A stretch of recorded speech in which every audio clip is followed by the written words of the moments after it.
નમસ્કાર મિત્રો, એક છોકરો જે ખૂબ મહેનત કરતો અને પૈસા પાછળ આંધળી દોટ મૂકતો અને અચાનક એના પિતાનું અવસાન થયું. એટલે અવસાન થવાનું હતું, એના પિતા મરણ પથારી હતા. ત્યારે એના પિતાએ દીકરાને બોલાવીને કીધું કે બેટા, મારા મૃત્યુ બાદ જ્યારે મને સુવડાવવામાં આવે ને ત્યારે મારા આ તૂટેલા મોજા અને આ તૂટેલા બૂટ જે છે એ મને પહેરાવજે. આમ કહી અને એના પિતાનું અવસાન થયું. પછી બધી અંતિમ વિધિની તૈયારીઓ ચાલુ હતી. એટલે આ છોકરાએ કીધું કે ઊભા રહો, મારા પિતાએ એમ કીધું છે કે એમને આ તૂટેલા મોજા અને તૂટેલા બૂટ છે એ પહેરાવાના.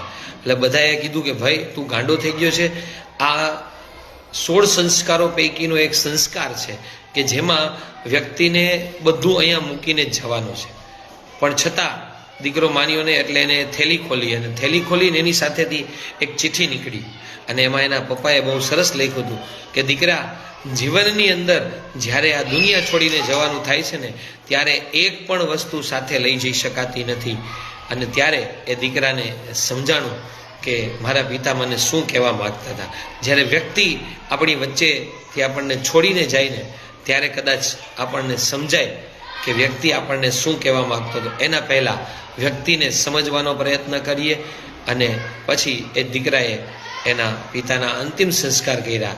અને એમાં છેલ્લે ચિઠ્ઠીમાં એમ પણ લખેલું હતું કે મને કોઈ વસ્તુ પહેરાવવાની જરૂર નથી. બસ આપણને આ સત્ય સમજાઈ જાય ને કે અંતિમ ક્ષણે આપણી સાથે કશું જ નથી આવવાનું, તો કદાચ કોઈ પણ જગ્યાએ આપણી આંધળી દોટ જે છે ને એના ઉપર આપણે કદાચ કંટ્રોલ મૂકી શકીએ અથવા તો પાછા વળી શકીએ. આપનો દિવસ શુભ રહે. ધન્યવાદ.